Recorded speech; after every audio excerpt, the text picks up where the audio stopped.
Welcome to New Independence Network. Another update. So, I'm looking at what the Democrats are saying lately. This is regarding the shooting, but there's a trend to this, okay? Still the Florida shooting here, but, you know, Rahm Emanuel, then Obama's chief of staff, once said, never let a good crisis go to waste. And couple that with my previous podcast update about the Democrats loving to work off of emotion. Well, here we are.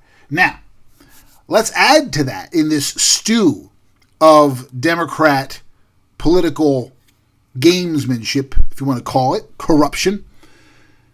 They also love to use groups.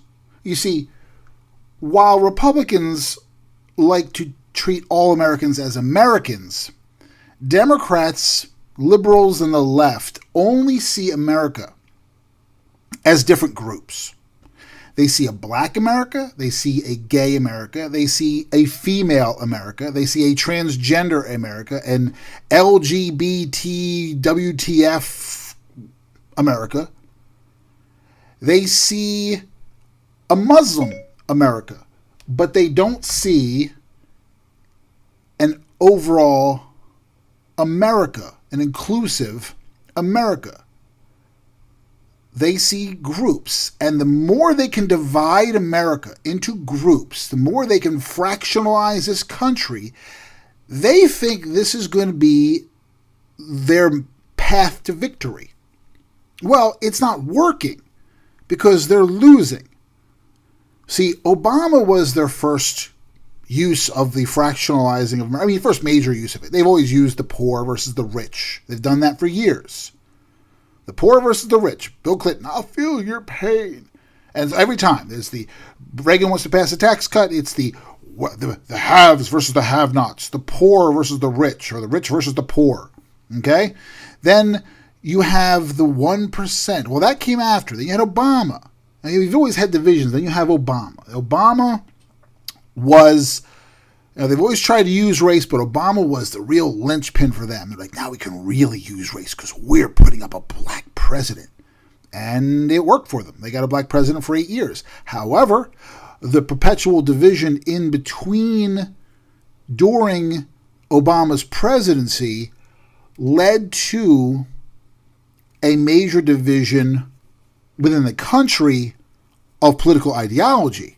So now people who are tired of division and want unity are saying, wait a minute, these Democrats don't represent what we're talking about. We want a unified America. So what are they doing? They lost 1,300, in Obama's 8 years, he lost 1,300 seats nationwide. 1,300 seats. And we're talking all levels. Democrats lost 1,300 seats.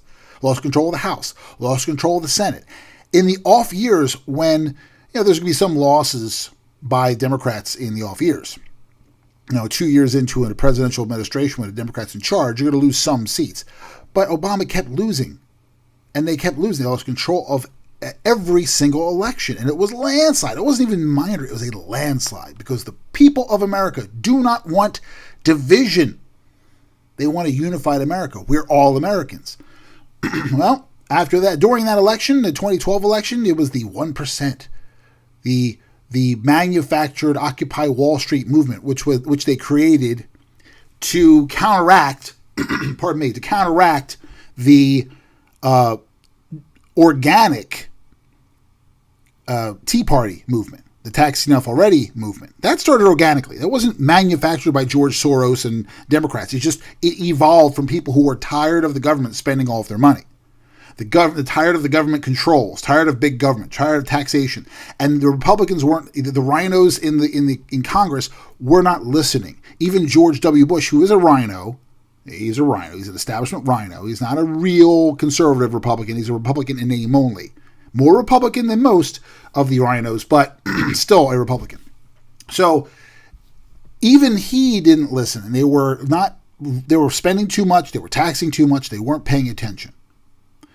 And the people were fed up. So it was an organic movement, but they had to create a funded movement, a manufactured movement, called Occupy Wall Street, which didn't have any legs. It didn't have any legs because it was not an organic movement. It wasn't raised from birth. It was manufactured, and it's going to fizzle out.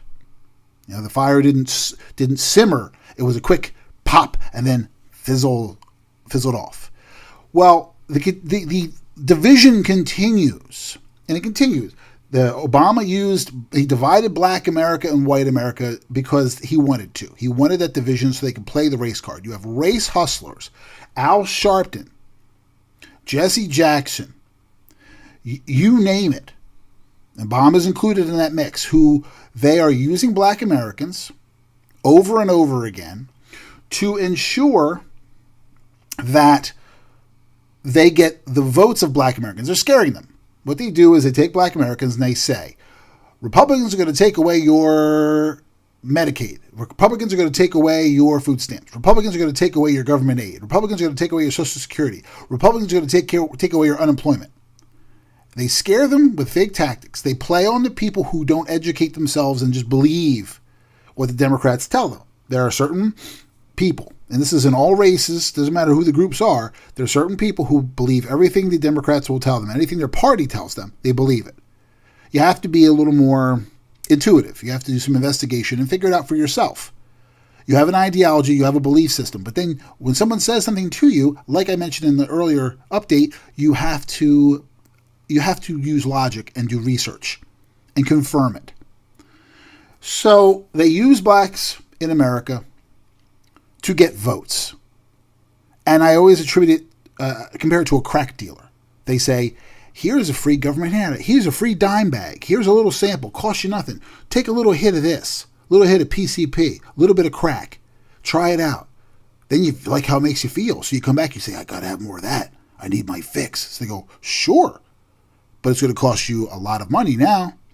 Well, the same thing happens with the groups in this country, and they were doing it with the blacks. They say, here's food stamps, here's handouts, here's, and not just the blacks, but I'm using them just as this group, because they don't consider well-off Black Americans, unless you're a celebrity who can donate a lot of money. They don't care if you're a middle-class Black American, a hard-working Black American. They focus on the wealthy Black Americans, the Oprahs, Lawrence Fishburnes, the Denzel Washingtons, the wealthy ones.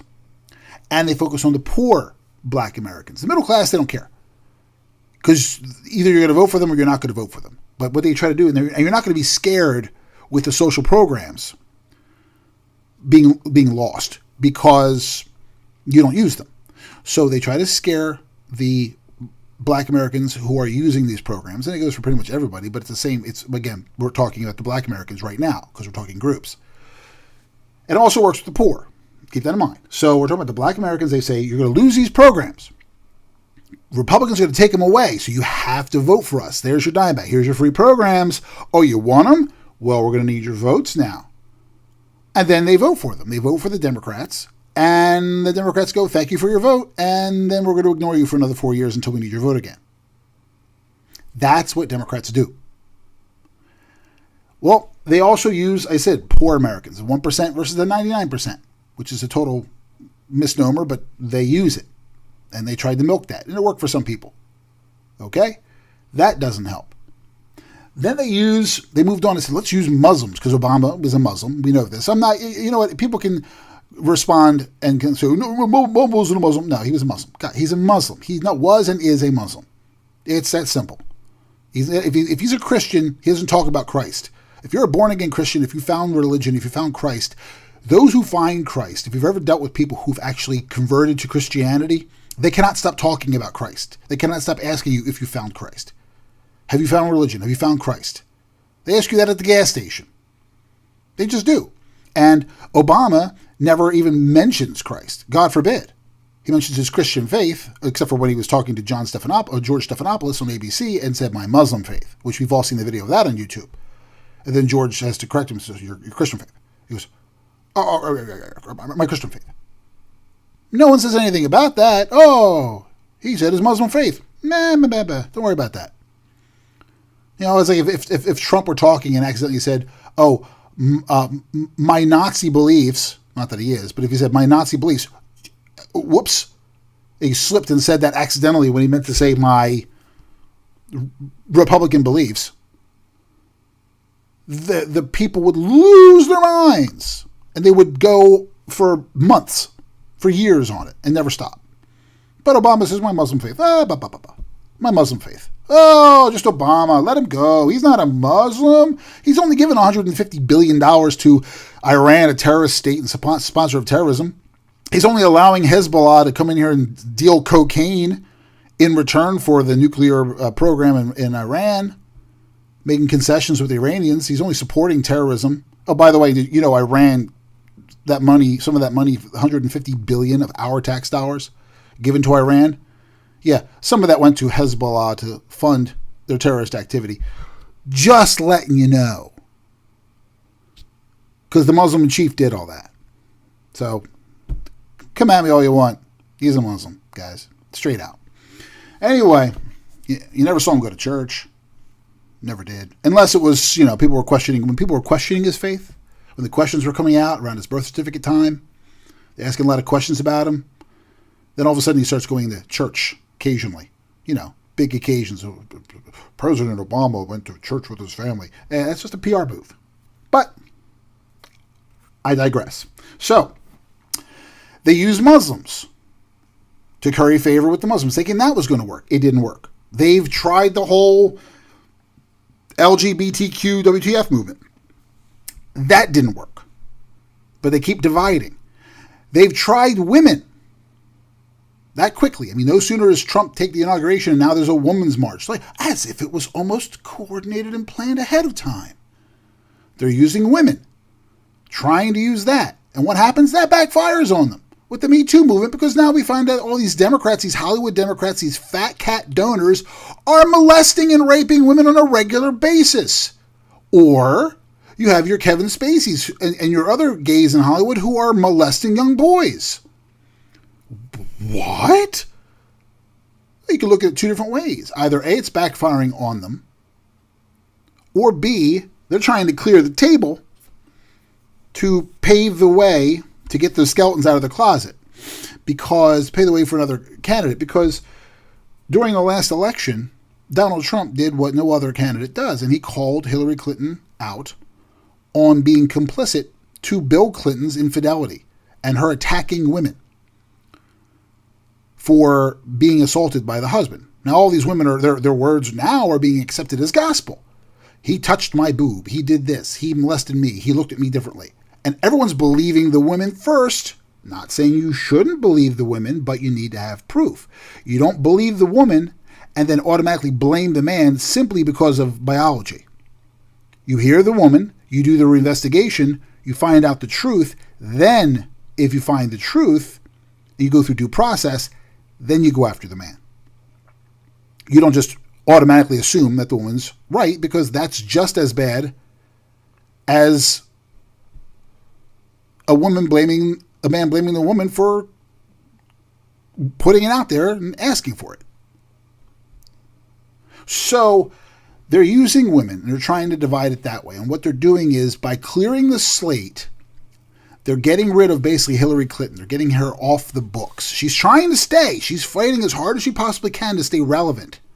But they really want to either pave the way for her to say, look, we forgive you for what you've done. We've made it right on our end. Or they're saying, forget it. We're moving on from Hillary. My personal belief is that Michelle Obama is going to be running for president in 2020. That's my firm belief. They could play the race card. They could play the gender card. And then they can use Obama. And there are enough lemmings in this world who still think Obama was the greatest president ever to live, when he absolutely did nothing. Which says a lot about society, because we're a society that rewards people for doing nothing. The Kardashians are worth millions of dollars, and they've done absolutely nothing. Zero. Obama's the same way. He's got elected based on his image, not on substance. Not on his qualifications, purely on image, how he looks, what color was his skin, how well he talked, the crease in his pants, as one reporter said. So they're going to ascend Michelle Obama on high. They want Michelle Obama to be the presidential candidate. That's my prediction. I mean, they're talking Oprah. That's not going to have any legs. They're going to try, I think. I mean, they're right now the Democrats are always they're adjusting fire all the time. Instead of leading, they're adjusting. They're kind of like DC versus Marvel. Marvel's leading from the front. They're doing everything right. They're doing things differently. And DC is trying to play catch up instead of blazing their own path. And that's what, Republicans are Marvel right now.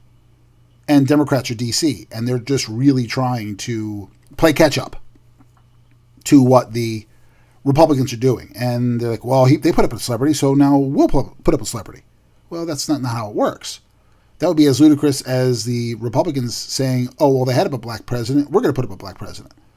Because honestly, even if we put up a black candidate, he could have been the most perfect, wonderful, amazing, eloquent, educated, confirmed leader with a strong background and a major, amazing resume. We could have put him up against Obama in 2012. He still would have lost because he's a Republican. And he would have been considered an Uncle Tom and labeled an Uncle Tom or a House Negro, as they like to call them. He's dancing for the man, which is BS. Which is absolutely BS. It's so outdated, but they still use it, which is sad. And that's the thing. They love to divide the races. They love to divide classes.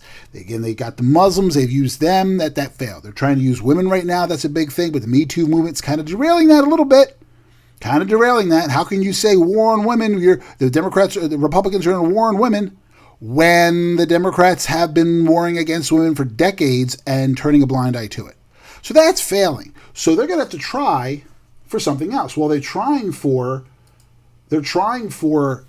the illegals. That was another push they're trying to make. The illegals. Well, that didn't work against Trump. They tried that for the election of 2016. Didn't work.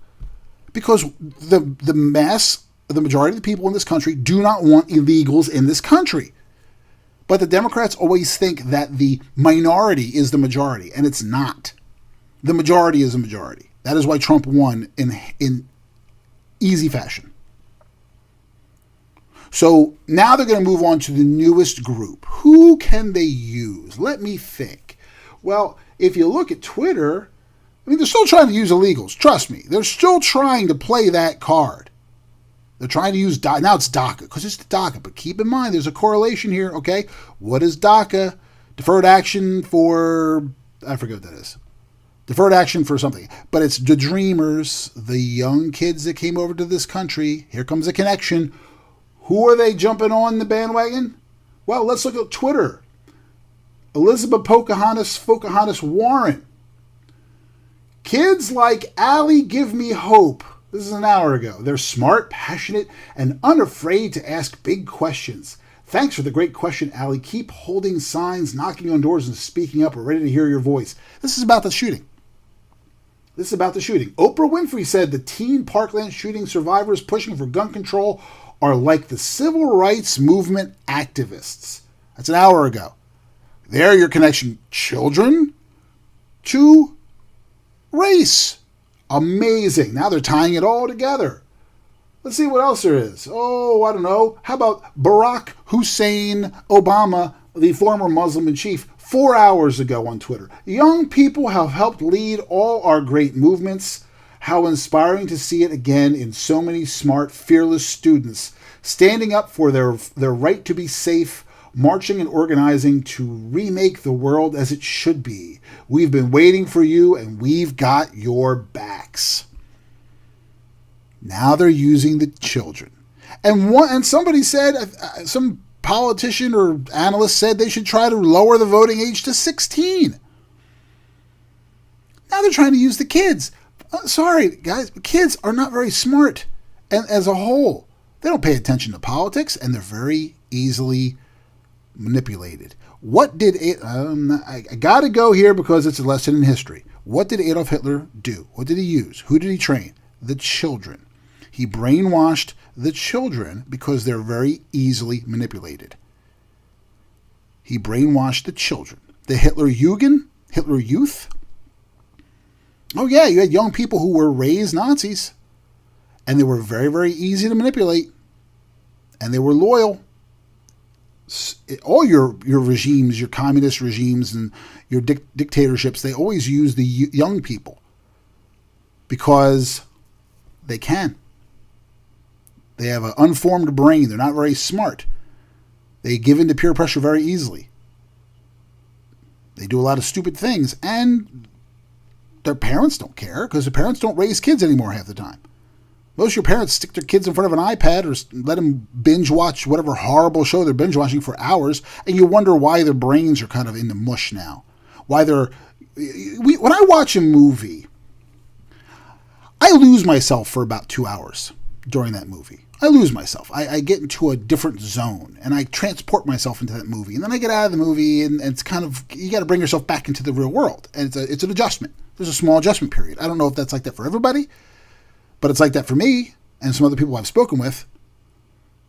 Well, imagine if you're a kid and you're binge watching 13 hours of a violent graphic show, or 13 hours of a show passing a socialist agenda.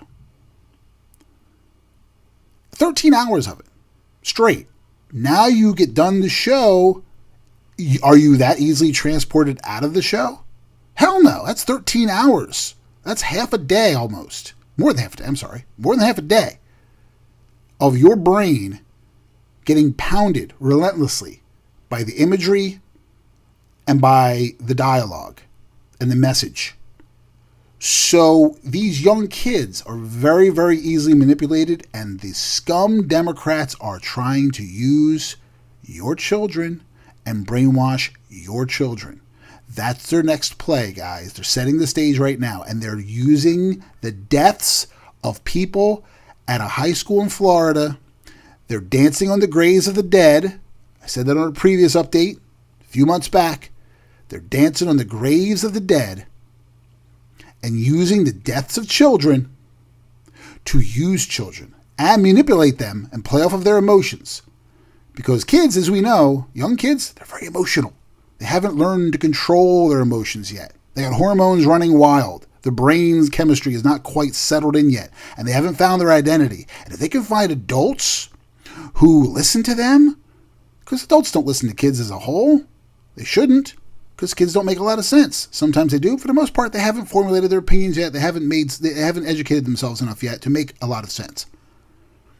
But they find adults that listen to them, these Democrats, they're going to say, wow, we can make a change now. And the Democrats are saying, if we can get these young, malleable skulls full of mush, and we can convert them and brainwash them into thinking like we think, we can groom Democrats of the future.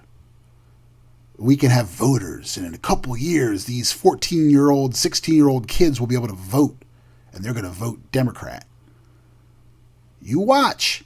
And what do you think? They're going to tie that into DACA. What are they? The DACA kids. How many times a year? The DACA kids. These are 20, 30-year-old people now. Some are probably still young, but most of them are not. But they're being brainwashed by the left. They're trying to groom the future of this country. As people in this country, concerned citizens of this country, we must counteract their efforts. You have to raise your children. You have to teach them conservatism. You have to teach them small government and the right ways to live your life. As hard as the Democrats are trying to kill morals and values in this country, we must fight against the tide that they're trying to roll in and teach the future en masse, because their efforts are going to be relentless. But they only get them for a couple hours a day, but if we can get them all the time, we can make sure that you don't lose your kids. And more kids are becoming conservative-minded. I've seen it in my travels. So hopefully, people will listen. This can touch at least, if it touches one person and you pass it on to somebody else, it'll touch more. You got to fight against the Democrats because that's their ploy, guys. Mark my words. It's to change the children's minds early. Like any other socialist dictatorial regime does, they keep trying to change the minds of the young ones. Well, that's my update for today. So keep your eyes on Twitter. Watch what the politicians are saying. Follow the trends of the Democrats and listen to what I told you And you'll see. It's all be the kids. Kids are they're gonna push the kids thing now. That's their new group. In addition to the other groups, they're not going to take focus on the other groups, but they're going to continue to push on the kids because every group's got kids too. Kids don't have a gender or a race or an orientation in their eyes. Kids are everywhere. Well, it's just the truth. Kids are everywhere. Every group's got kids. So now they're going, well, we can actually take all kids, not just black kids or Hispanic kids or Muslim kids. We can have all kids. And that's what they're going to try to do. Okay. That's the New Independence Network for today. Thank you very much for listening. And we'll be back again real soon.